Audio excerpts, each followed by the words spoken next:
Você está no Duas Saídas. Seja bem-vindo, seja bem-vinda ao podcast da família basqueteira brasileira. O seu Duas Saídas, comigo, Fábio Toledo e Lucas Guanais. Saudações, Guanais. Como foi a semana, meu querido? Foi boa, Fábio, mas sabe um dos benefícios da gente fazer um podcast, que é de fato um podcast apenas em áudio e não também filmado, igual quase todos os que a gente vê por aí hoje em dia? O quê? É que eu estava jantando minutos atrás e tal qual um bebê de 6 meses de idade, eu derrubei o macarrão com molho que eu estava comendo na minha roupa. Então, me causaria muitos transtornos se a minha imagem viesse a público nesse momento. Então, vamos ficar apenas com a minha voz e assim eu resumo a minha semana. A voz é a imaginação, né?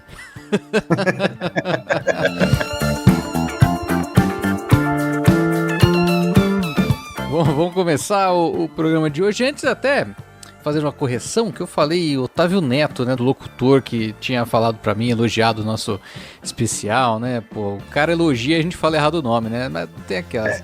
Um abraço. E na hora me passou. Um abraço, Otávio Augusto.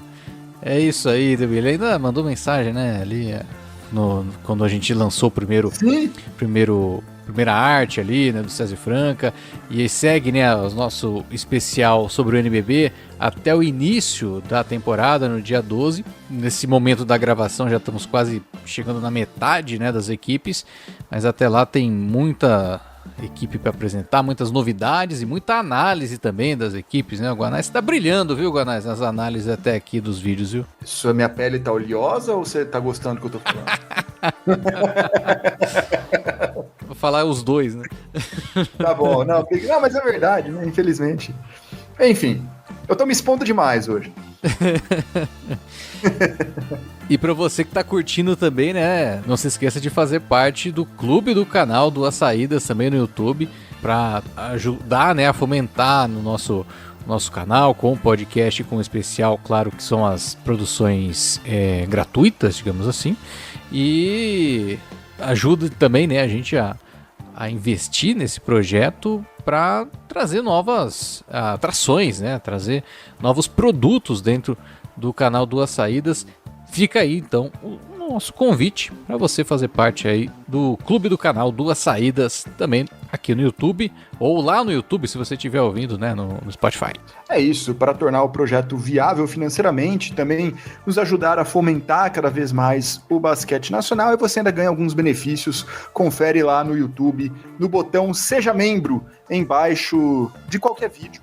Agora tá esse botão lá, você confere qual plano que mais se encaixa nas suas possibilidades e necessidades também de mais conteúdo de basquete nacional. E dá uma força lá pra gente e tenho certeza que você não vai se arrepender. Bora começar com os assuntos do podcast de hoje, com CBB, Guanais. Estava com saudade de CBB, de Confederação Brasileira de Basquete. Habemos novum presidentum. E não é nenhuma novidade, né? As pesquisas de boca de urna já davam essa vitória já há muito tempo, né? Mas falando sério agora, o Marcelo Pará foi eleito novo presidente da Confederação Brasileira de Basquete. Ele assume no ano que vem, no lugar do Gui Peixoto, e que na prática muda muito pouco, né? Pelo menos nos posicionamentos da CBB na direção que a diretoria enxerga como correta para a CBB. O Marcelo Pará já, na prática, já era quem coordenava muitas coisas dentro da confederação, era o braço direito do Gui Peixoto e era também para ser o presidente pelo desejo do Gui já na última eleição, não nessa, né? O Gui já tinha manifestado o desejo de colocar o Marcelo Pará na eleição anterior, acabou não acontecendo, mas agora sim. Então, a partir aí do ano que vem, teremos Marcelo Pará como novo presidente da CBB. O que não deve mudar as tentativas, por exemplo, da CBB com a Liga Nacional de Basquete. Assim, a mudança em si, eu quero dizer, não muda nada, né? O que pode mudar, eventualmente, é a chegada aí de um novo patrocinador, de mais dinheiro, porque vale lembrar, né? A CBB estava com a Galera Bet, que era um contrato que valia acho que por 10 anos, assinado 2 anos atrás, mas que esse ano a empresa de apostas deu calote na CBB, e foi um tema ali muito debatido já na época do pré-olímpico e posteriormente das Olimpíadas da seleção masculina também. Então a procura e eventual chegada de um novo aporte que pode mudar um pouco para o bem ou para o mal esse direcionamento do basquete brasileiro, mas por enquanto segue na mesma situação, com o mesmo grupo, o mesmo cenário, Fábio. E o vice dele é o Fábio Deschamps, presidente licenciado da Federação Catarinense, a chapa eleita por aclamação. E a gente fala agora, ainda dentro do assunto CBB, também por conta disso, né? As eliminatórias da seleção masculina acontecendo em Belém, viu, Ganais? Gui, Peixoto, Marcelo, Pará, em mais uma edição, mais uma janela de jogos da seleção masculina acontecendo em Belém. E assim, às vezes as pessoas acham que a gente implica, não é isso. Belém, inclusive, tem uma estrutura muito legal, um ginásio muito legal. Deu para ver isso nas competições de base que já ocorreram por lá, e principalmente no pré-olímpico feminino no começo desse ano. Mas é que vai para lá não a princípio, né? Não para fomentar o basquete em todas as praças, né? Vai para lá porque também é o lugar de onde vieram aí a cúpula da CBB atual, né? O atual presidente, o futuro presidente também. Então tem um pouco disso de levar para minha terra, Fábio. É como se eu virasse presidente e colocasse vários jogos em Adamantina, no interior de São Paulo, de onde eu vim. Então tem esse quesito aí, né? Mas assim, que a torcida aproveite, faça uma grande festa, igual fez no pré-olímpico feminino em fevereiro, e que a seleção consiga aí bons resultados. Com qual técnico? Não sabemos ainda.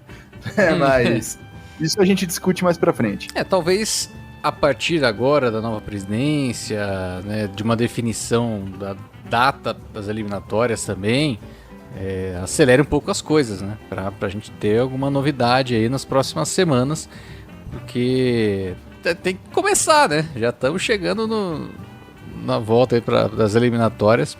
Tem que contar com um mínimo de organização agora, né? Pra dar sequência aí pra seleção brasileira, né? E pra não ficar naquele sistema de vai um interino, algum técnico tampão, essas situações que a gente já viu acontecendo em outros momentos e que não é o ideal. Então, que consigamos um novo técnico já para um trabalho desde o início, né? Desde a primeira janela deste ciclo de Los Angeles 2028. E a gente permanece no assunto CBB, Guanais, para falar também do CBI, né, do Campeonato Brasileiro Interclubes Sub-19 masculino, que teve, né, a sua realização nos últimos dias com a vitória, né, para surpresa de 0 pessoas, do Pinheiros. Surpresa de 0 pessoas, né, na novidade, porque o Pinheiros, uma das potências aí, né, da base do basquete nacional, conquistando o título do CBI em cima do Paulistano, né? Outro time também que tem, né, um investimento na base, formação de atletas e arquirrivais ali, né? É difícil falar arquirrivais dos Jardins, né? Mas estão ali sempre na disputa por títulos, e no CBI Sub-19 não foi diferente. Melhor para o Pinheiros, que venceu o Paulistano, e completando o pódio teve o São José, parecendo muito bem. Também, né, no masculino, a gente lembra novamente, né, do CBI Sub-19 feminino do ano passado, que o São José foi campeão, e agora no masculino este ano tá ali no top 3, né, da competição. Você já alguns destaques também individuais, né, do MVP do CBI, inclusive? O MVP ficou com um jogador do Minas Tênis Clube, que terminou em quarto, né, perdendo para São José, o pivô Vini Braga, né, ele que é uma das grandes promessas aí do basquete brasileiro, nessa geração dos 18, 19 anos, e até falei na análise do Minas, escutem, né, no preview do NBB do Minas, de como é importante que o Léo Costa dê minutos para ele, né? Não só para ele, pro Yuri Netune, pro Lucas Rodrigues, Fernando Fernandes, Murilo, todos os jovens lá, mas ele é o que mais se destaca no momento, né? E esse CBI mostrou isso. Ele ainda é muito jovem, né? Tem 19 anos, é a última participação dele no CBI Sub-19, daqui para frente é só LDB, e ficou como MVP, apesar do Minas ter terminado em quarto lugar. O MVP da final foi outro jogador do NBB, né, que vai fazer a sua estreia no Novo Basquete Brasil, o Pedro Pastre, né, que disputou aí, aliás, corriqueiramente convocado para seleções de base, o ala do Pinheiros, foi o MVP da final. Numa final, inclusive, Fábio, definida por apenas 1 ponto de diferença, foi 58-57 pro Pinheiros. O primeiro título do Giovannone, né, nessa empreitada dele aí como treinador das categorias de base do Pinheiros. Eu tenho certeza que eventualmente ele vai subir produto também daqui a alguns anos, e já começou bem aí o Giovannone basicamente repetindo o que ele fazia nos tempos de jogador, né, que era ganhar título. Então é muito legal também que a gente vê atletas se destacando nas estatísticas individuais, muito fora do nosso eixo aqui, Rio-São Paulo, né? O Cestinha, o maior garçom e o maior reboteiro vieram lá do Recreio da Juventude, né? O Cestinha e maior reboteiro foi o Brian Henry, né? Foi o mesmo jogador. Nas assistências foi o Raul Vinícius, lá do Recreio da Juventude também, então mostrando bastante essa descentralização, pelo menos nos pontos individuais. Vamos ver, tomara que eles consigam se desenvolver mais e mais no basquete. Mesma coisa aconteceu com o Roubos, que foi com o Juliano Palensky, do Thalia, e Tocos também, foi o Arley Souza, do Saldanha da Gama. A gente vê que nenhum, né, do Rio de São Paulo, que é raro, mesmo nas competições de base. Muito legal, a gente acompanhará os próximos passos desses atletas.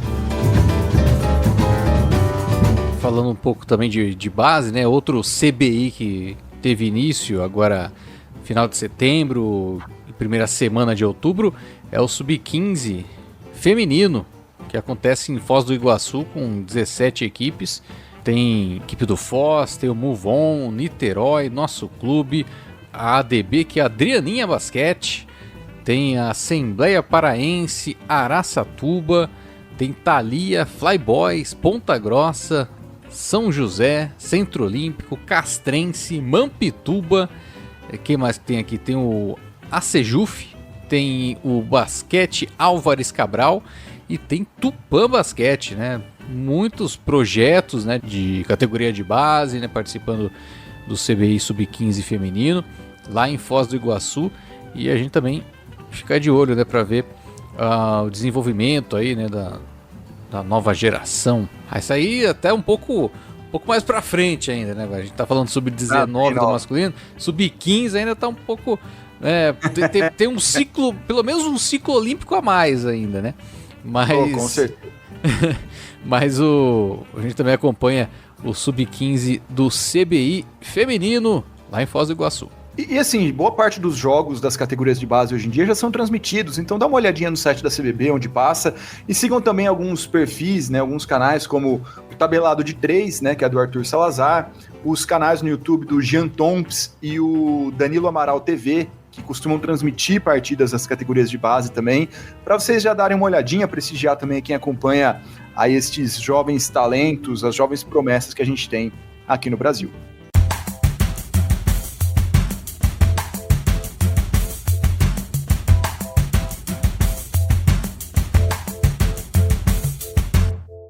E agora a gente parte mundo afora. Vamos falar de WNBA, porque terminou a temporada, né, da Damiris, era a última brasileira que ainda estava em quadra, né, na W, a única que chegou aos playoffs, mas acabou ali a temporada para o Indiana Fever, time que ela fazia parte, foi eliminado pelo Connecticut Sun por 87-81 no segundo jogo, né? A primeira partida o Connecticut Sun já tinha atropelado e não deu, né, pro Indiana Fever ter uma sequência aí na temporada, fim de temporada para Damiris, fim de temporada para Caitlin Clark. Esse segundo jogo foi até um pouco diferente do que se esperava, Guanais. Pensando no caso, né, do lado da Damiris, porque ela tinha feito uma primeira partida boa, né? Presença de jogo, com acho que mais de 20 minutos em quadra, fez mais pontos que a Caitlin Clark. E aí chega no jogo 2, ela só entra 8 minutos e 40. Poderia ter sido melhor aproveitada, talvez, hein? A treinadora do Indiana Fever, ela optou por fazer uma rotação bem mais reduzida, né? Para começar, ela só usou 8 jogadoras e as 3 que entraram, né, vindas do banco, jogaram. A Annalise Smith jogou 4 minutos, a Damiris Dantas 8,40 e a Erica Wheeler 9,27. Então, tivemos ali duas titulares jogando todos os 40 minutos, né? Lembrando que a WNBA tem o mesmo tempo do nosso basquete FIBA de 40 minutos, e as outras 3 titulares jogaram 30, 35 minutos cada uma. Então foi realmente uma estratégia aí utilizada pelo Indiana Fever, que até ficou mais perto de vencer esse jogo, mas acabou sendo derrotado mais uma vez. A gente já previa isso, né? O Indiana Fever é uma equipe, não era do mesmo nível do Sun, então despede-se a Damiris Dantas com 4 pontos e uma assistência nesses 8 minutos em quadra. E foi uma temporada para ela, né, que teve a lesão que deixou ela fora boa parte da temporada, né, da fase regular, mas ela mostrou a sua qualidade, né, quando teve ali em melhores condições, né, retornando da lesão, principalmente pós Jogos Olímpicos ali, melhor utilizada, né, com mais espaço. Acho que tem um saldo positivo, apesar da lesão, né, que tirou ela boa parte da temporada do Indiana, mas deixa uma coisa positiva, né, pensando numa sequência, né, da WNBA. Não, com toda certeza, e ela se destacou muito nessa reta final de segundo turno e nesses 2 jogos de playoff, principalmente no primeiro, né, que foi semana passada, e com certeza vai encontrar espaço novamente na W. Ela é uma jogadora já de muita experiência, bem conhecida. Ano que vem, né, vale ressaltar, vai ter mais um time, né, ano que vem vai ter o Golden State Valkyries, né, as Valkyrias de Golden State, então são mais espaços, né, mais vagas no campeonato para ela, então provavelmente ela volta sim. E ainda falando de WNBA, né, no time da Camila, né, o Chicago Sky, tem aí novidade, queda da treinadora, e também a Kennedy Carter, né, atleta que também foi importante ali para a equipe, apesar de não ter levado, né, o Chicago para os playoffs, mas a ala teve o seu destaque também, né, individualmente falando. Pois é, vamos uma coisa por vez. Primeiro falar rapidamente da treinadora, né, a Teresa Witherspoon, que foi a primeira temporada dela como técnica principal e logo foi demitida. Foi uma demissão que pegou muito mal em alguns setores da imprensa, aqui no Brasil também pegou muito mal, apesar dela às vezes ter subutilizado, ao meu ver, a Camila, porque, ao que tudo indica, os relatos mostram que houve uma pressão para que ela desse mais tempo para a Angel Reese, né, que foi a outra caloura americana que foi escolhida junto com a Camila. O time não jogava exatamente da maneira que ela esperava e ela acabou pagando o pato depois por ter ouvido a própria diretoria, né? De qualquer maneira, os resultados em quadra não apareceram, mesmo com um elenco que tinha uma certa expectativa, até por conta do draft também, que estava em reconstrução. O Chicago Sky foi campeão algumas temporadas atrás, houve uma debandada das principais jogadoras, aí houve uma renovação, né? Tanto é que o time foi mal no último ano, pegou boas escolhas de draft, selecionou uma delas, a Camila. E aí os resultados não vieram logo de cara, sobrou para a Teresa. Por enquanto, o Chicago Sky vai sem treinadora, Fábio, para o próximo ano. Tá igual a seleção brasileira de basquete. E eu fiz esse link, não por acaso, né? Não por acaso, porque você mencionou a Kennedy Carter, né, atleta do Chicago Sky, companheira de clube da Camila, que, segundo informações da Roberta Rodrigues, sigam a Roberta Rodrigues nas redes sociais, também do Beta Basket, que é o canal dela, há uma tentativa da seleção brasileira de naturalizar a Kennedy Carter. Quais são os empecilhos? O primeiro, financeiro, né? A CBB não está bem de dinheiro por conta do calote da galera Bet. E o segundo é que ela já jogou campeonatos de base e um Pan-Americano com a seleção norte-americana. Mas isso é contornável. Então há essa tentativa da seleção brasileira. Não, mas dá para fazer. Há essa tentativa da seleção brasileira de naturalizar a Kennedy Carter. Ela é uma armadora que pontua bastante, ela agride bastante a cesta, não tem um grande chute do perímetro, tá? Mas ela agride bastante a cesta. Na última temporada pelo Chicago, que terminou agora, ela teve média de 17,5 pontos, 3,5 rebotes e 3,1 assistências por jogo, e ficou em 4º lugar na votação de atleta que mais evoluiu, né? Então ela também teve esse destaque individual aí nos 33 jogos da temporada, tem 25 anos, 4 já de WNBA, e a nossa posição mais carente no final do dia, né? Exato, né? É uma posição que tem muita necessidade, né? Joga na 1, joga na 2, e se for confirmado isso, acho que eles vão ter que tirar aqui o perfil da Kennedy Carter no site do teamusa.com, viu? Acabei de clicar aqui, ela tem até o perfil aqui onde ficam os atletas, né, dos Estados Unidos, do time olímpico dos Estados Unidos. Acho que vão ter que tirar se ela ter sequência. Ela é do Texas, de Mansfield. Mas ela nunca jogou Olimpíada com eles. Não, mas acho que todo atleta, né, que tem Sim. passagem tá ali, né? Vão ter que tirar de lá. Então é isso, aí já dá uma encorpada maior na nossa seleção, que os pivôs a gente não precisa, né? A gente tem ali a Camila, a Stephanie e a Damires, entre outras que estão surgindo por aí, né? E entre as jovens você tem a Ella McDowell, você tem a Manu, você tem a Isa, então tem muitos nomes, a armação realmente é o que a gente viu, né, no pré-olímpico, que não só de material humano, mas de material técnico também, né? Porque faltou um pouco de leitura da comissão, ao meu ver, mas seria ali uma grande adição e bem útil. Eu quero dizer, não tiraria tempo de uma grande promessa nossa por enquanto. Acho muito interessante essa tentativa, tomara que dê certo. E até a nível nacional, né, a gente vê que tem ainda uma defasagem, né, uma falta de novos nomes para essas posições de perímetro, porque a gente tem muitas veteranas que se destacam, né, na LBF, por exemplo, né? Então, de fato, ainda há necessidade, né, de ter um melhor desenvolvimento dessas atletas menores, né? A gente tem ótimos nomes aí de garrafão. E encerrando, então, acho que essa questão do basquete feminino da nossa seleção, a temporada da NBA acabou para as nossas atletas e elas já estão se encaminhando para a Europa e para a Ásia, né, para começar a nova temporada delas nessa segunda parte aí, jogando em times, principalmente do leste europeu e também do leste asiático, já que as atletas, né, as mulheres no basquete não conseguem parar, né, o salário é muito mais baixo do que o dos homens, elas precisam dobrar a temporada para conseguir se manter. E aí, nesse sentido, a Damires Dantas vai para a Turquia, vai jogar no Botas, inclusive todas elas estão no Brasil nesse momento para embarcar para os seus respectivos países na próxima semana.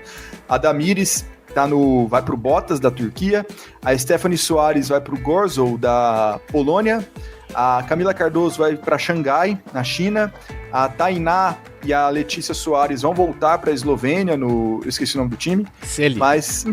Celje, isso. As principais jogadoras aí já se encaminhando para essa segunda parte da temporada. E até destacar alguns outros nomes aí dentro do cenário da LBF, né, de atletas que não estão disputando Paulista, né, e estão disputando competições ali nível internacional, né, principalmente na Europa. A gente tem, como você mesmo mencionou, né, a Tainá e a Letícia Josefino, né, Letícia Soares no Celje. Tem a Glenda, que foi nome importante do Blumenau na última temporada, foi para o basquete de Portugal jogar no Galitos, assim como a Monique, que privou, né, do Ituano, foi jogar no União Esportiva. A Rafa Monteiro foi jogar no Benfica, né, voltou para Portugal, nome também que, se não me engano, a Rafa Monteiro ela voltou pro Sampaio no meio da temporada, né? Pode ser esse mesmo caminho que ela vem a seguir aí. Sim. Também. Tem a Ramona ainda jogando na Rússia, né? No Samara, e a Raíssa Zanola, né? Um nome importante aí de renovação do basquete brasileiro e de jogar no Badajoz, né, da Espanha, e a Albiero também, outro nome de revelação aí, jogando no Auckland Wolves da Grã-Bretanha. E é isso, então, as brasileiras mundo afora, a gente segue acompanhando a participação delas, né, nas outras ligas também. E se as mulheres, Fábio, vão se encaminhando aí para o início da temporada, no basquete masculino, a temporada europeia já começou e já tivemos a participação de vários brasileiros na última semana. Vou pegar só os resultados da última semana, tá, gente? Tivemos a estreia da Eurocup, por exemplo, com o Bruno Caboclo pelo Hapoel Tel Aviv de Israel, que perdeu a sua estreia para o Badalona, mas o Caboclo foi o cestinha do time, né? Ele jogou 26 minutos, fez 14 pontos, pegou 4 rebotes, 3 assistências, 4 roubos e 2 tocos, foi muito bem o Caboclo nessa estreia. Quem também estreou pela Eurocup foi o Márcio, no Ratio Farm Umi. O Umi venceu sua partida, mas o Márcio jogou pouquinho, né? Jogou 9 minutos, fez ali 2 pontinhos, seus primeiros 2 ali na Eurocup. Vai tentando encontrar seu espaço na Alemanha, o Márcio. Quem também teve um número muito bom, Fábio, nesses últimos dias, foi o Vitor Benite, no Real Betis, que está disputando a segunda divisão na Espanha. Ele teve 16 pontos e 6 rebotes em 31 minutos jogados, na vitória do Betis na estreia da competição. O Iago jogou pelo Estrela Vermelha na Liga Adriática, com apenas 2 pontos, 5 assistências, 3 rebotes. O Iago ele tá assumindo um papel muito mais de organizador e muito pouco de finalizador nesse Estrela Vermelha, o que tá garantindo para ele minutos, mas números que não chamam tanto assim a atenção. Por isso, apenas 2 pontos e 5 assistências. O Augusto Lima também, essa é mais pelo resultado da partida do que pelo Augusto visando seleção, né? A gente fala mais dos caras da seleção aqui. O Augusto Lima pelo Basquete Corunha, pelo Leima Corunha, que foi um time que subiu, né, da segunda divisão para a primeira do Campeonato Espanhol no ano passado, venceu nada mais nada menos que o Real Madrid na estreia. O Augusto Lima jogou 22 minutos, fez 2 pontos, mas pegou 7 rebotes, deu 3 assistências, e é o basquete brasileiro aí vencendo o Real Madrid, muito legal. Se eu já estou recomendando vários perfis nesse podcast, sigam o Tabela de Ferro, todos os resultados europeus, vocês vão ver lá, focados nos brasileiros, inclusive.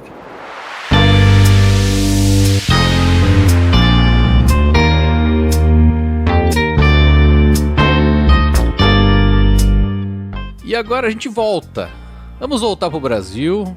Vamos falar de Campeonato Paulista, tanto do feminino como masculino, começando pelo feminino, que tá na reta final ali da primeira fase, as últimas partidas sendo realizadas e principalmente as últimas partidas aí do Ituano, né, que era o time que tinha mais jogos para realizar ainda, né?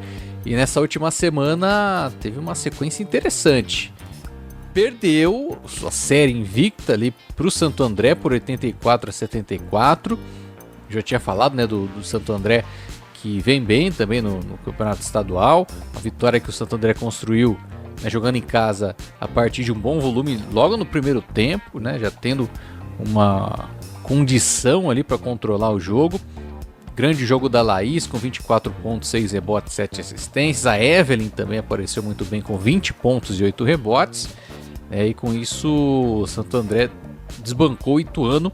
Porém, na sequência da semana, o Ituano foi lá e desbancou o Campinas, que era o único invicto ainda, né, do cenário estadual. O Ituano venceu por 75-65, já dominante no primeiro período, ganhou por 24-11. E aí manteve superior até o quarto final, com grande desempenho da Gabi Guimarães, que fez 22 pontos, pegou 10 rebotes, e a Tainá Paixão também com 20 pontos, 4 bolas de 3 pontos, e conseguindo uma vitória, apesar também de 2 grandes exibições do lado do Campinas, viu? A Luana, 24 pontos, ela que veio do Sampaio, ela fez 24 pontos, 5 deles em bola de 3. Ou seja, 15 pontos dos 24 dela foram do perímetro. E um outro desempenho absurdo da Fatou Diagne, com 18 pontos e 18 rebotes. Grande desempenho dela, apesar da derrota do Campinas. Um resultado que deixa, né, o equilíbrio novamente ali entre Campinas e Ituano. Já nessa segunda-feira, quando a gente grava o podcast, o Ituano venceu mais uma, né? Venceu o Corinthians por 77-72 e segue aí, né? Junto com o Campinas, dividindo a liderança da competição com o Santo André logo ali, né? Muito próximo, e que deixa esse cenário do Paulista, já pensando em uma reta final, bem interessante de se acompanhar, viu? Ituano, Campinas, Santo André jogando muita bola. Tem o César Araquara, que pode retornar, né, nos playoffs com um pouco mais de qualidade. Então, vamos ficar de olho, viu? Porque promete esses playoffs do estadual aqui de São Paulo.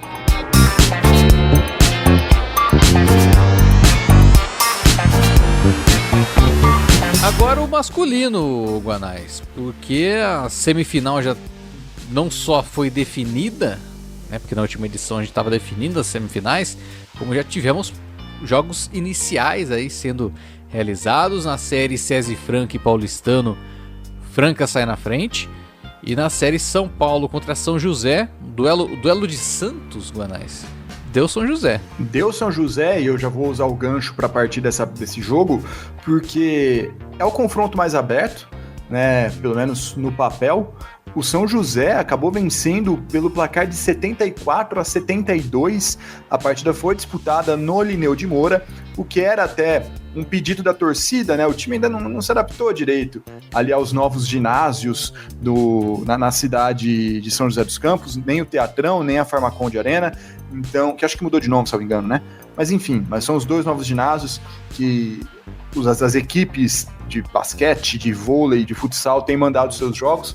E essa partida de semifinal foi no Lineu de Moura, e aí naquele caldeirão deu São José. Foi uma partida muito emocionante ali do início ao fim, pra dar aquele molho, né, Fábio, aquele tempero, porque agora a série vai para São Paulo, né, vai para casa do Tricolor, vai para o Morumbi, pode ficar ali mais equilibrado, lembrando que melhor de 3, e essa partida vai ser disputada na terça-feira, né, às 8 horas da noite, no ginásio do Morumbi, e se necessário um terceiro jogo de desempate no dia 3, também conhecido como quinta-feira, também às 8 horas da noite.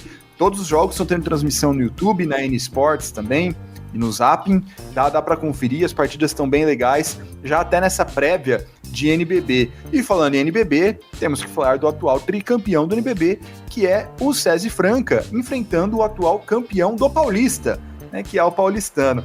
Mas nesse confronto, Fábio, na primeira partida disputada em São Paulo, deu o SESI Franca por 81-67. Lembrando que o paulistano não está jogando no seu ginásio, né, no Antônio Prado Júnior, mandou esse jogo no Morumbi por manutenção, acho que é manutenção ou um evento que está acontecendo lá no clube, na sede do clube do paulistano. Por isso o jogo foi mandado no Morumbi, o Franca ganhou até com uma certa facilidade, já com todo mundo voltando, né, Lucas Dias, Jorginho, Didi já estava já há algum tempo, David Jackson também, e agora a série vai para Franca. A tendência é a gente ver o Touro fechar em 2-0 ou no máximo em 2-1. A gente não pode duvidar desse paulistano Demetrios, né? Mas tudo se encaminha aí para uma final com o SESI Franca já muito próximo de conseguir a vaga, e no outro ainda um pouco mais aberto, lembrando partidas na terça e na quinta. Jogos equilibrados, principalmente São José e São Paulo. Principalmente não, né? Somente São José e São Paulo. Mas convém destacar, né? O São José, por exemplo, na última fase, né, na fase anterior, venceu o seu jogo contra o Pinheiros, né? A vantagem era do Pinheiros de fazer o jogo 2 e, se necessário, o jogo 3 em casa. O São José foi lá e ganhou o jogo 2, né? Já eliminou o Pinheiros no jogo 2. Vai tentar repetir a dose contra o São Paulo. Confronto equilibrado, né? Como foi já notório na primeira partida.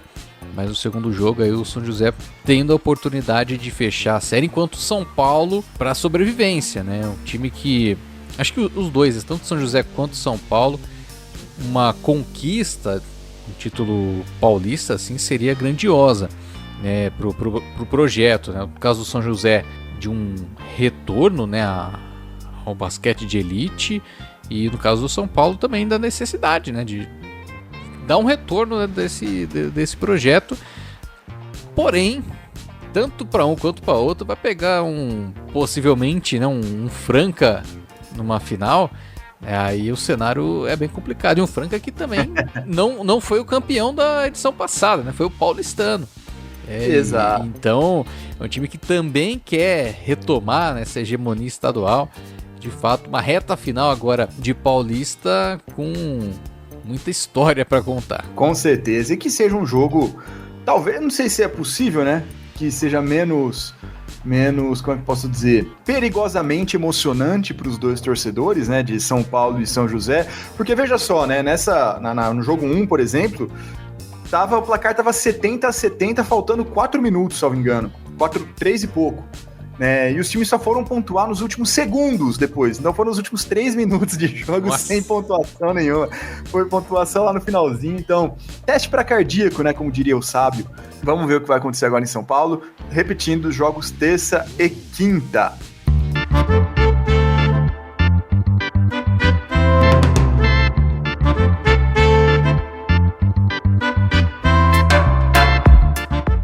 E se os times paulistas, ou uma parte, né? Uma parte já está definindo ali o título estadual, tem os outros paulistas que já estão se preparando para o NBB, e tem outras equipes que estão nos torneios preparatórios ali do NBB, né? Tanto, como a gente já havia mencionado, o Interligas, né? Acontecendo na Argentina, como também o torneio de abertura, Guanais, que é uma nova competição ali, um torneio preparatório para as equipes que não tem um estadual forte aí para disputar, né, para ganhar ritmo, e que está acontecendo inclusive em Brasília, né, para promover, né, esse encontro aí de algumas das equipes do NBB. É para os times fora do estado de São Paulo e que não disputam o Interligas. Então ali Unifacisa, Fortaleza, União Corinthians e Pato, né, que disputam o Interligas, não jogam o torneio de abertura,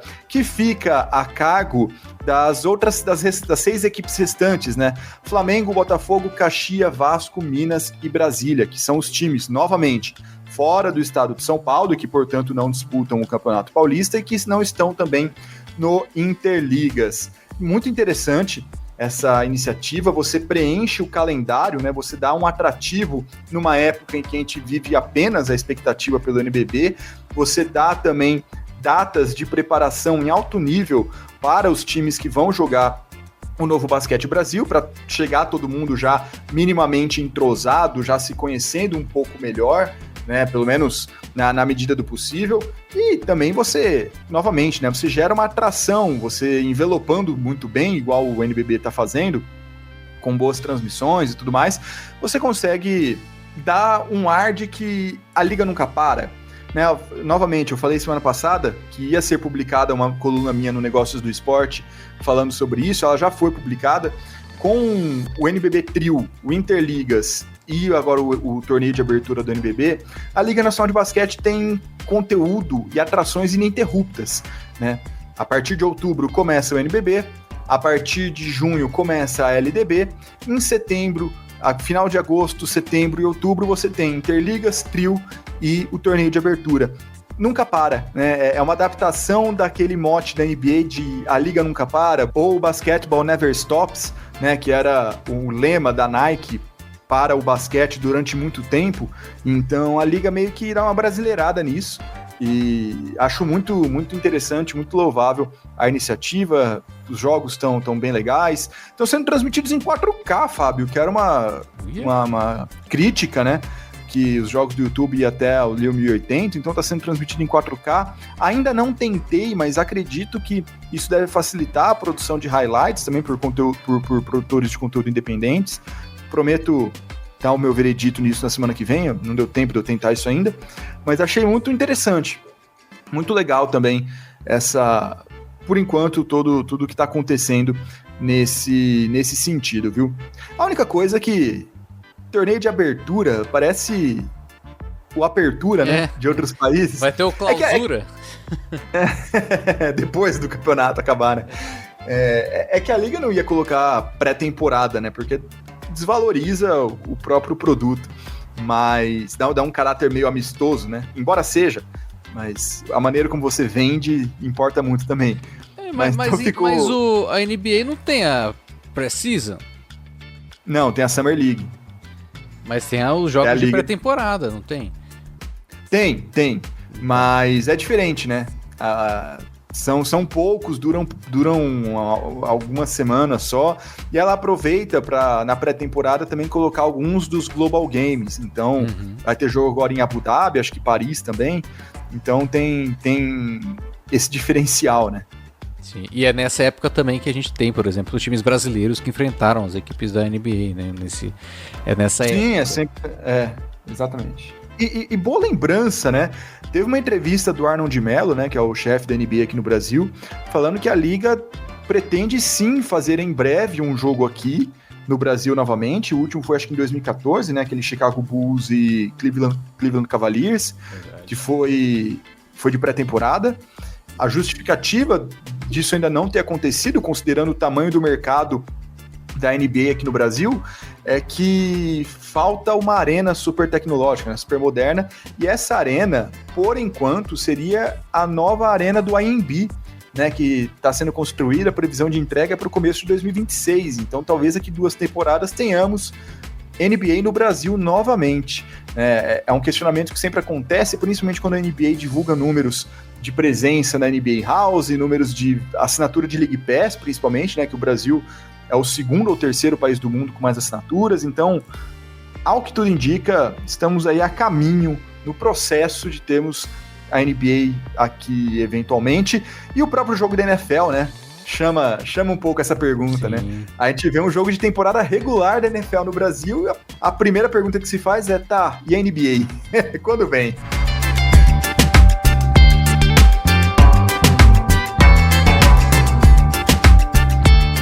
E até falando um pouco de preparação do NBB, Guanais, não sei se você tem também essa percepção, mas até diferente de outras temporadas, eu percebi que as equipes do NBB conseguiram fechar os seus elencos ali, ou boa parte da sua equipe, mais cedo, né? Não tivemos nenhum time assim, às pressas ali, no finalzinho, nas vésperas do campeonato, montando o seu elenco. É lógico, tem times que, por conta de não ter um estadual ali, né, e os torneios de pré-temporada acontecendo já mais próximos do NBB, demoraram um pouquinho mais, só que já tinha as coisas meio que definidas, assim, né, já se sabia um pouco como seria cada elenco com um certo tempo, assim, de antecedência. Como é que você viu essa pré-temporada do NBB nesse sentido? Eu tive essa mesma percepção, eu precisaria voltar em anos anteriores para ver se é algo que de fato ocorreu, ou se é só nossa impressão, mas mesmo realmente, se você for ver Caxias, Brasília e Botafogo, que eu acho que são os 3 últimos times, né, a fechar o elenco, fechar assim, a contratar e apresentar todo mundo, pareceu ter acontecido um pouquinho antes sim, né, o Brasília ano passado foi na semana do NBB, o anúncio, se não me engano. Sim. E também não teve esses jogos de preparação, igual tá tendo agora. É até um outro ponto positivo, né, para esse torneio do NBB, você mostra as equipes para o fã de basquete, para as respectivas torcidas um pouco antes também, eu acho bem interessante. Porque é claro, a gente fala de elenco fechado, não quer dizer que não vai chegar ninguém, né? Lógico. Vai, mas né, até aí... Até o fim do ano pode chegar, né? Pode, exatamente. Até o começo do NBB, inclusive, tem times aí que devem anunciar jogadores na próxima semana. Mas essa base, né, a espinha dorsal dos elencos a gente já conhece. Bom, vamos trazer um pouco dos resultados, então, agora, lógico, pré-temporada, resultado não vale muita coisa, mas, por exemplo, o torneio Interligas, né, uma competição que vale taça, né, um intercâmbio ali, né, entre a Liga Argentina e a Liga Brasileira, mas que também vale um troféuzinho, né? Vale um troféuzinho que dessa vez não ficou com brasileiros, né? Ficou ali com os argentinos, mas a gente teve nessa temporada, novamente, a participação de 4 clubes, né? Unifacisa, Fortaleza, União Corinthians e Pato Basquete. E vamos então por ordem. A Unifacisa terminou em 3º lugar nesse torneio Interligas. O Fortaleza Basquete Cearense terminou na 4ª posição. Já com as equipes ali do Paraná e do Rio Grande do Sul, o União Corinthians terminou em 5º e o Pato terminou em 7º. Lembrando que essa competição nesse ano funcionava assim, né? Eram 2 grupos de 4 times cada, né? Com 2 brasileiros e 2 argentinos em cada chave. Eles se enfrentavam em turno único, 3 jogos para cada time. E aí, a segunda fase era só assim, o primeiro do grupo A contra o primeiro do grupo B, para ver quem era o campeão e quem ficava em segundo. O segundo do grupo A contra o segundo do B, o terceiro do A e por aí vai. Por isso que a gente teve essas posiçõezinhas bem delimitadas por confrontos diretos, assim. Então, a Unifacisa venceu o Fortaleza na disputa pelo 3º lugar, o União Corinthians venceu o Platense na disputa pelo 5º e o Pato venceu o Peñarol de Mar del Plata na disputa pelo 7º. O campeão foi o Regatas Corrientes, tá? O time argentino não ficou com os brasileiros o troféu dessa vez, mas novamente o intuito é promover um intercâmbio entre as ligas, é dar esse tempo de preparação pros 8 times, né, mas principalmente para os times brasileiros, e servir ali como uma pré-temporada em alto nível. Eu acho que é um torneio que conseguiu cumprir o seu propósito. Sem dúvida, né? E com isso a gente tem aí essa competição que tá até, né, se tornando já presente, né, no calendário do basquete brasileiro, também aí do basquete argentino, né, com esse intercâmbio de fato muito importante aí pra gente, né, para conferir também, né, como é que tá o nosso nível em comparação com o basquete argentino e colocando, né, num comparativo, digamos que o meio da tabela ali, né, pra gente ter um pouco de noção de como que é, porque tem uns times de alto investimento que chegam ali numa Champions League América estão brigando por título, mas como que tá o nosso nível mediano ali, né? E acho que esse é um ponto interessante. E é quem forma o campeonato, né? Sim. Você mede um campeonato pelos times mais fracos.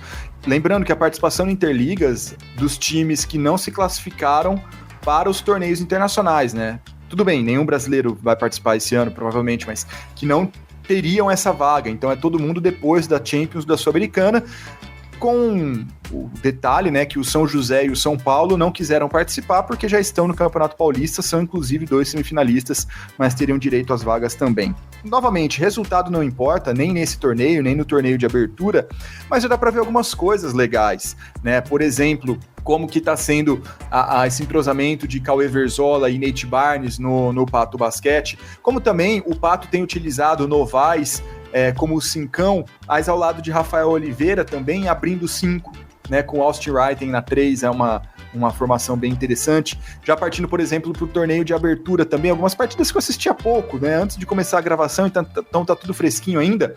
Como a adição do Ed pode fazer uma boa diferença nesse Vasco nos chutes de 3 pontos, o Léo Figueiró promoveu até ações de pick and pop com o Ed, o que é muito raro no Brasil, você fazer um pick and pop com um jogador que não seja o pivô, né, que é quando o atleta faz a parede pro armador e fica, e ao invés de entrar em direção à cesta, fica esperando no perímetro para chutar. Geralmente quem faz isso é um pivô. Redsheimer, Lucas Mariano são alguns dos maiores destaques nisso, né?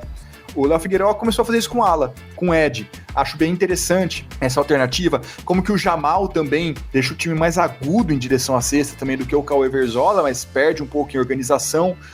São essas dinâmicas que a gente vai vendo também. Como que o Gustavinho no Flamengo...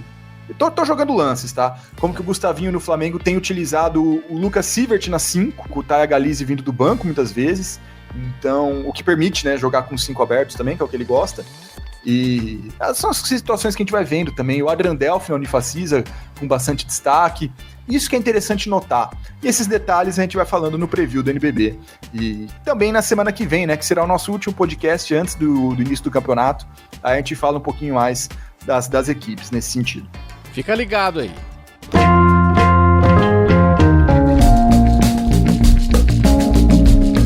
E agora vamos para perguntas dos internautas. O pessoal ligado no Duas Saídas, que navega pela internet, que traz as suas questões pra gente. Hoje temos 3 perguntas, Guanais, mas 3 perguntas bem interessantes, viu? Ó, primeira questão do José Farias Júnior.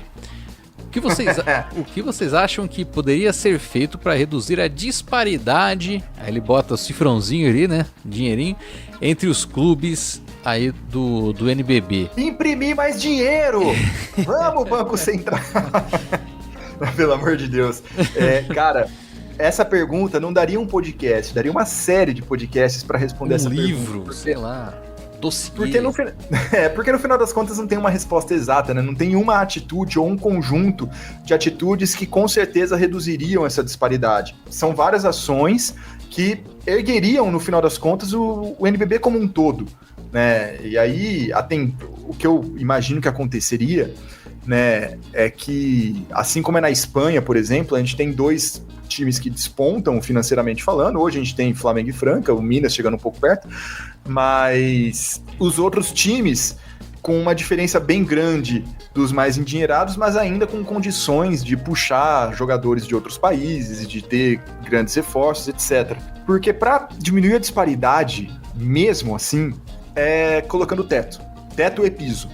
né? Só que isso não é viável muitas vezes, você tem que ter uma maturidade muito grande para fazer isso, ser muito bem explicado, muito bem definidas as regras, e isso geralmente não acontece.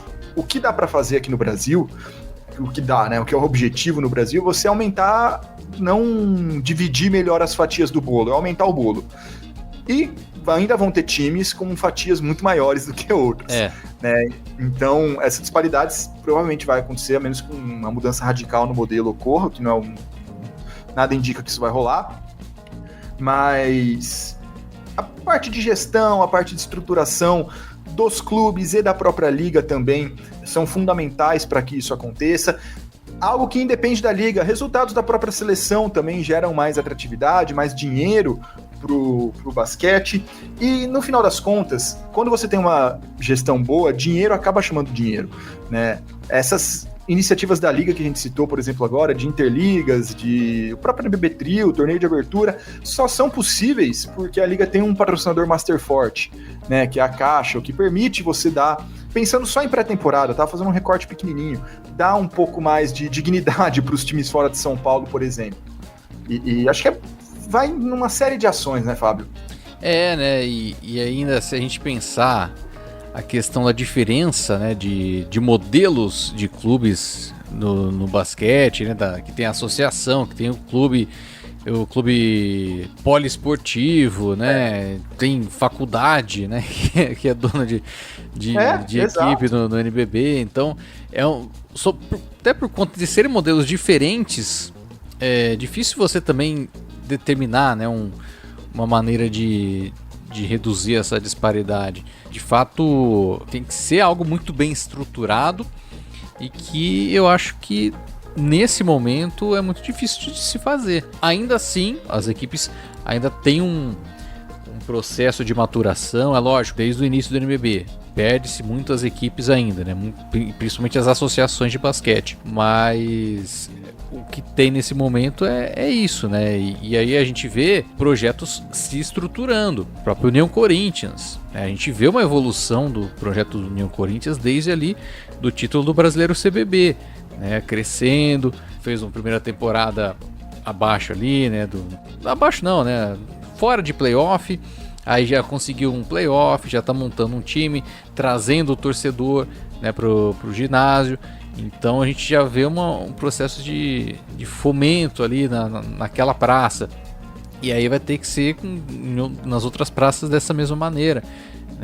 Como já foi com Caxias em outras ocasiões, eu acho que para reduzir a disparidade, pensando assim numa maneira melhor estruturada, eu acho que ainda está bem difícil, mas ainda tem condição, né, de pelo menos manter uma competitividade. A temporada passada foi competitiva até, né, no NBB. Se a gente for pensar, é lógico que tem os grandes investimentos que chegaram na final ali de fato, mas ao longo da temporada, até chegando nos playoffs, tivemos resultados até surpreendentes, né, por conta aí de equipes que com menor investimento conseguiu aí bater, né, conseguir importantes vitórias contra equipes de maior investimento. Então acho que apesar da disparidade, o NBB ainda tem um nível competitivo interessante, assim, de equilíbrio, digamos assim. E assim, tem dois jeitos de você equilibrar, três jeitos, né, de você equilibrar essa questão financeira. A primeira eu falei, você estabelecendo um teto e um piso, tá? Mas aí você sacrifica, dependendo da maneira como é feita, você pode acabar sacrificando times, jogadores. Não é uma situação que eu gosto, a menos que seja muito bem estruturado, como é, por exemplo, na NBA. Além disso, você tem, com as próprias equipes se organizando melhor, com o basquete sendo mais atrativo, os times mais pobres, entre aspas, melhorando as suas fontes de obtenção de receita para conseguir ser pelo menos sustentáveis a longo prazo, porque também tem isso. Mesmo os times tirando os times da ponta da tabela ali, quase todas as associações não sabem se vão existir ano que vem, né? Ficam correndo atrás de patrocínio ano a ano. Então, mesmo se você for pegar, por exemplo, cara, o Bauru Basquete, vou falar uma associação que acho que é a única associação além do Franca que está desde o início, né? Se eu não estou enganado. É isso aí. Eu acho que é isso. É a única associação que está desde a fundação do NBB. Já teve vários anos que o Bauru Basquete chegava ali em novembro, dezembro, estava correndo atrás do dinheiro do ano seguinte, porque não sabia, se não conseguisse, não ia poder disputar. Não há planejamento a longo prazo que elevaria o nível das equipes e do próprio NBB, mesmo com disparidade, mas já seria algo muito bom.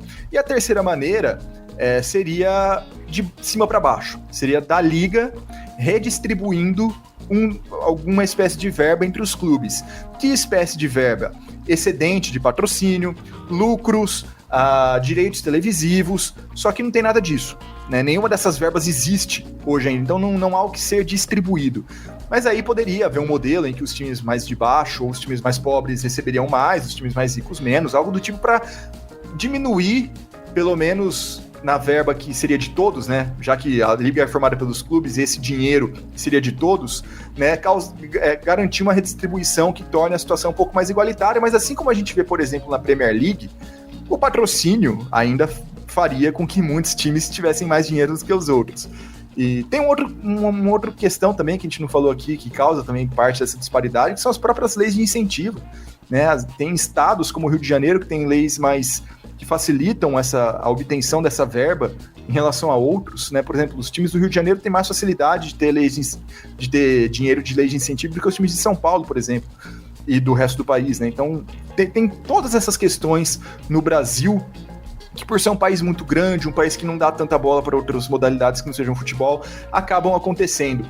Mas nenhuma dessas situações que a gente falou exclui a outra, né? Dá para acontecer tudo ao mesmo tempo, né? Fazer o bolo como um todo crescer, mas não é fácil.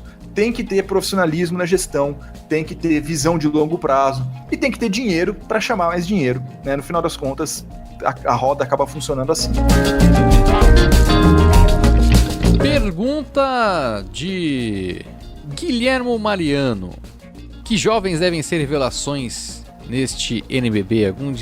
Alguns destaques jovens, Guanais, para essa temporada do NBB? Vamos lá, Fábio. O legal dos jovens é que sempre tem alguém que surpreende, né? Que a gente não tava no radar e acaba explodindo. Mas eu citaria aqui alguns nomes, pegando por ordem alfabética dos times, tá? Eu acho que o Andrezão do Bauru Basquete é um cara aí que tende a ter uma temporada muito boa. O Beler pelo Brasília.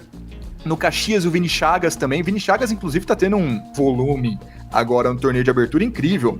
Mas ainda no Caxias, você tem o trio de armadores, né? Gabrielzinho, Fabrício e Raul Caldas, muito interessante. Eu queria muito, né? O Craveiro também. Eu queria muito ver o Corinthians dando mais espaço para Tico Faria e Jamelão. Tá? É que não deu muito certo isso no Paulista, então talvez a minutagem deles fique um pouco prejudicada. Eles também são jogadores muito magros e baixos, o que acaba dificultando um pouco coisa para eles, mas são nomes interessantes. Quem mais aqui que a gente pode colocar? Curioso para ver como é que vai ser o Léo Abreu no Fortaleza. O Léo Abreu já tem 22, né? Não é também um jovenzinho.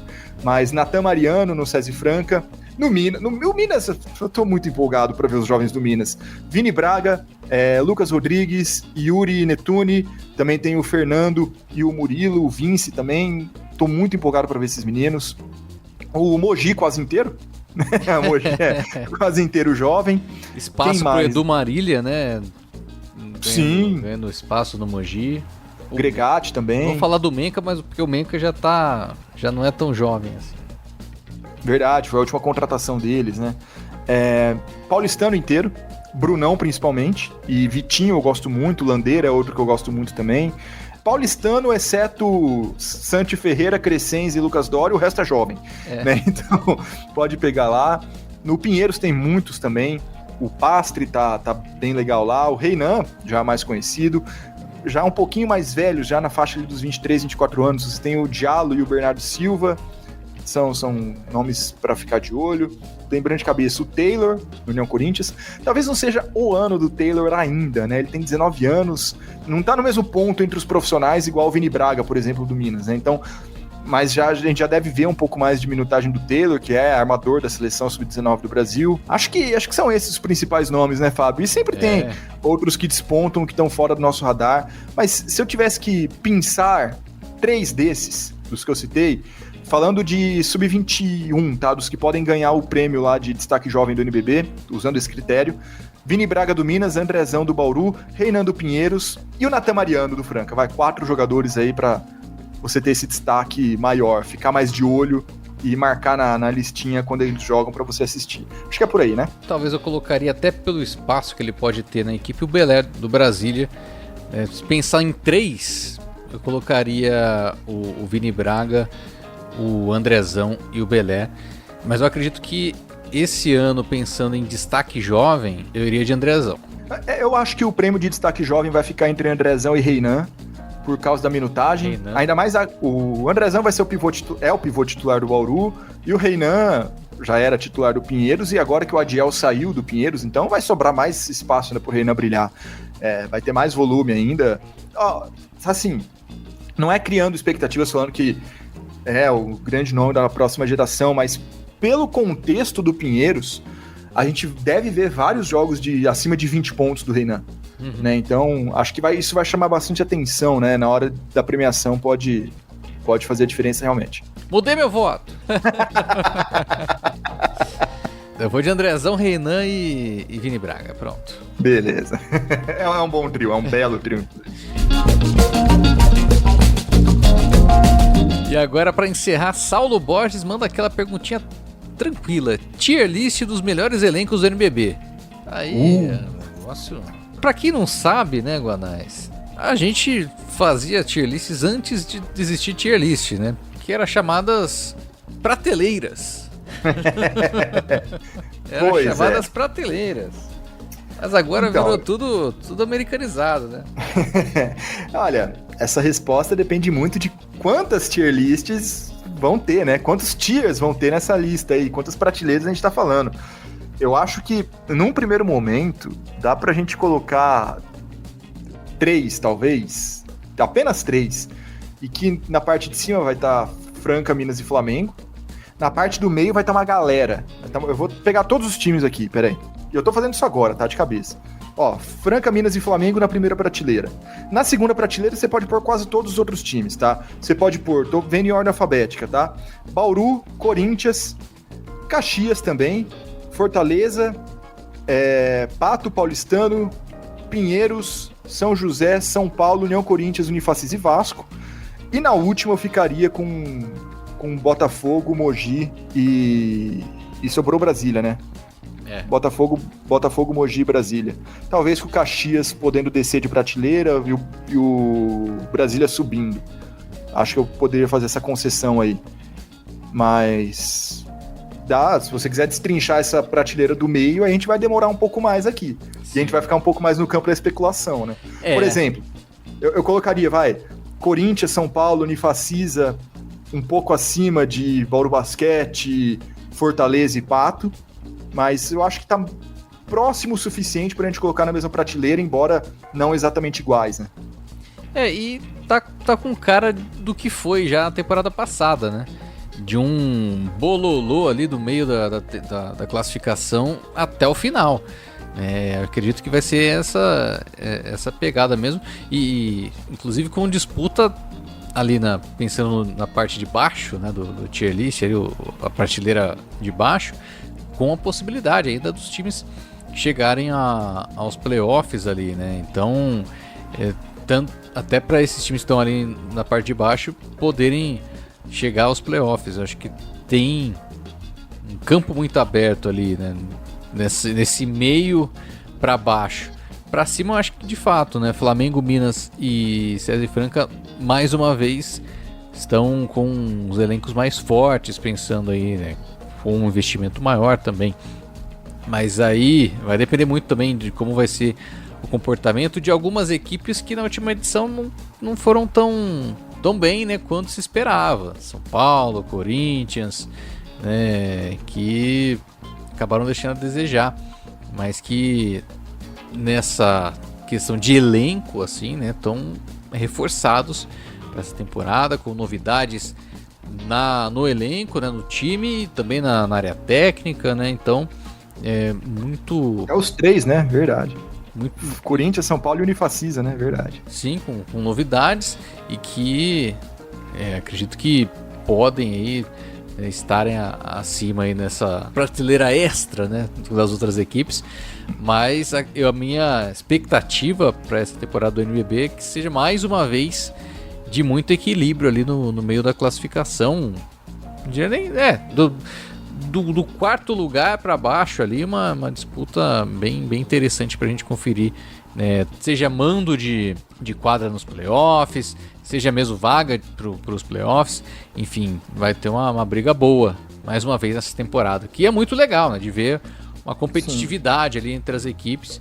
Como a gente estava falando, né, ainda tem a disparidade financeira, né, entre as equipes, mas tem um equilíbrio, pelo menos aí na montagem dos elencos. E a gente tem que ver também o que vai acontecer com os 2 semifinalistas ano passado, nesse ano, né? Que é o Bauru Basquete e o Vasco da Gama, que são 2 times que a gente não esperava que chegassem onde chegaram, né? De novo, a gente contava com Corinthians, Unifacisa, São Paulo, e são 2 times que chegaram lá e vão conseguir repetir, né? O Bauru ainda se modificou bastante, o Vasco um pouco menos, mas vai repetir a dose, né? Como é que vai ser feito isso? Então tem toda essa questão para analisar. É um meião de tabela ali em que 2, 3 vitórias seguidas fazem muita diferença.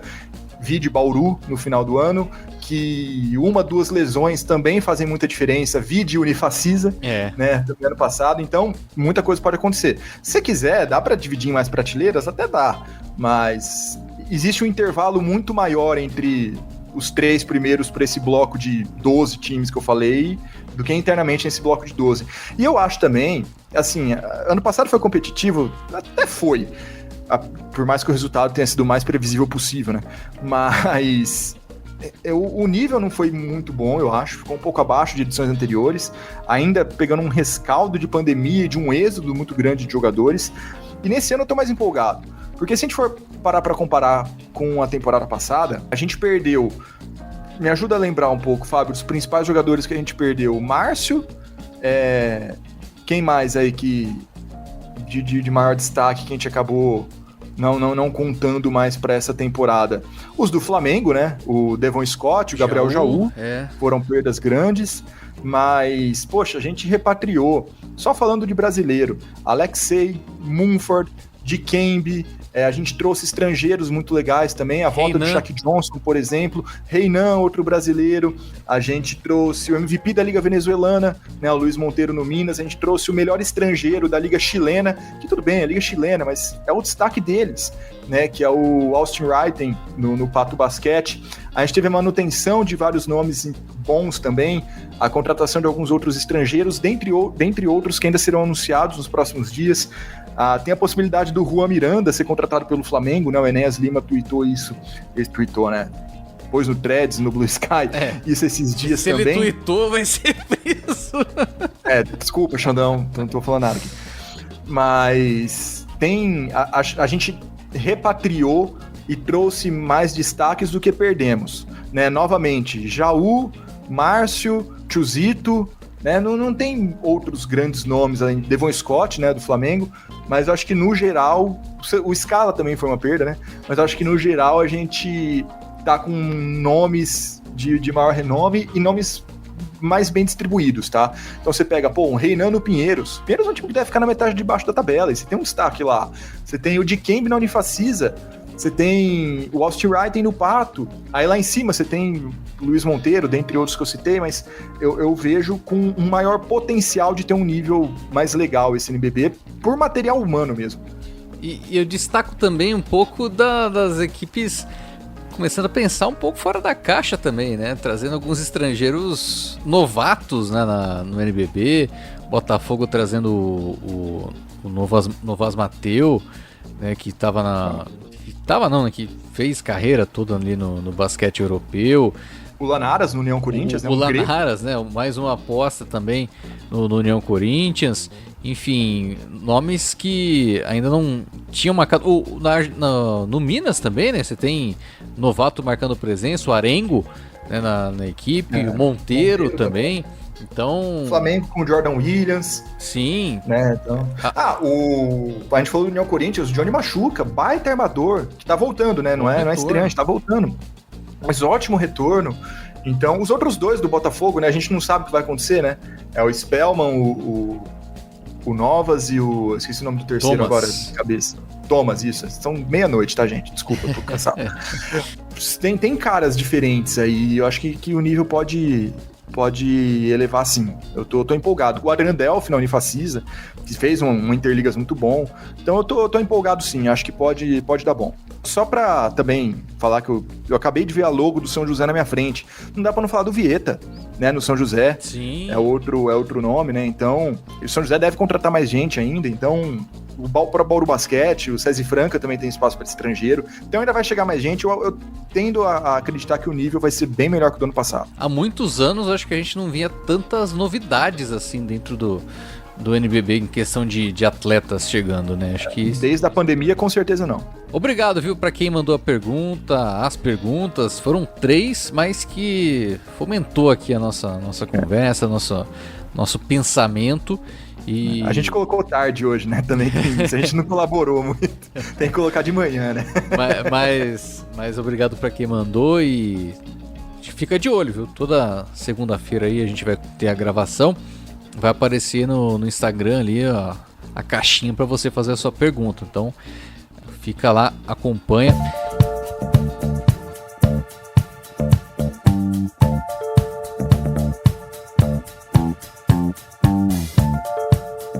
E é isso, né, Guanais? Vamos encerrar mais uma edição do podcast Duas Saídas. E agradeço mais uma vez, mais uma semana aqui presente. Mais uma semana, e fica também o pedido, né, para nos seguirem nas redes sociais. A gente tá no Blue Sky, no Threads, no Instagram também, porque a gente sabe que o nosso maior ponto de contato com vocês era o Twitter. Na data dessa gravação, a gente tá soprando velhinha, né, de um mês sem Twitter. Então, siga a gente nas outras redes também, espalha aí o nosso perfil, compartilha, recomenda para quem você sabe que também é fã de basquete nacional, pra gente conseguir se reconectar. Né, vai ser muito interessante, muito legal. Eu queria fechar, Fábio, dando 2 recadinhos. Posso? Vai lá. Beleza. Primeiro mandar um abraço pro Diego Marcondes, né, o Diegão, que já fez participação aqui no nosso podcast algumas vezes, na época de Locomotiva Esportiva também, que abriu o próprio canal, chama Basquete como Diegão. Sigam também nas redes sociais no YouTube. Fez uma super live no sábado, chamou gente de todo canto, de todo lugar. Eu participei junto do Pedro Maia, do Sport TV, e do Pedro Rodrigues também, lá do Rio de Janeiro, do Jornal do Brasil, foi muito legal. Então sigam também essa nova página aí, que o Diegão tem uma atividade na rede social muito grande, muito legal. E por fim, Fábio, estamos aí no nosso último podcast antes das eleições municipais. É só aquele recadinho de sempre, né?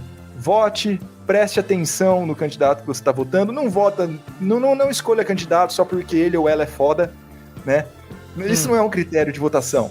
Tá? Compare os projetos, vejam as propostas. Se é uma pessoa que já foi prefeito ou vereador, vê o que essa pessoa fez no seu mandato. E é a única chance que a gente tem de tentar construir um país melhor, inclusive no esporte. E o esporte também começa dentro das cidades, né? Dentro dos municípios, em projetos menores, em projetos nas comunidades. Deem uma olhada nisso, com atenção, tentando abrir um pouco a cabeça da ideologia e da lacração. Eu quero dizer assim, vou votar para me sentir bem, vou votar porque o outro lado não gosta desse candidato ou dessa candidata, vou votar de novo porque ele é foda. Isso não é argumento. Não vote assim, por favor, vote com consciência para a gente construir um país melhor. É isso. Maravilha, tá dado o recado do Guanais, assina embaixo. E a gente então se vê na próxima edição. Se vê não, né? Estará presente na próxima edição do podcast Duas Saídas. Eu, Fábio Toledo, Lucas Guanais e você aí do outro lado, né, sempre nos acompanhando. E novamente, faça parte do clube do canal Duas Saídas no YouTube, hein? Contribua lá com a gente para dar sequência, né, ao projeto Duas Saídas, a esse fomento do basquete nacional. Valeu, galera, um forte abraço e falou!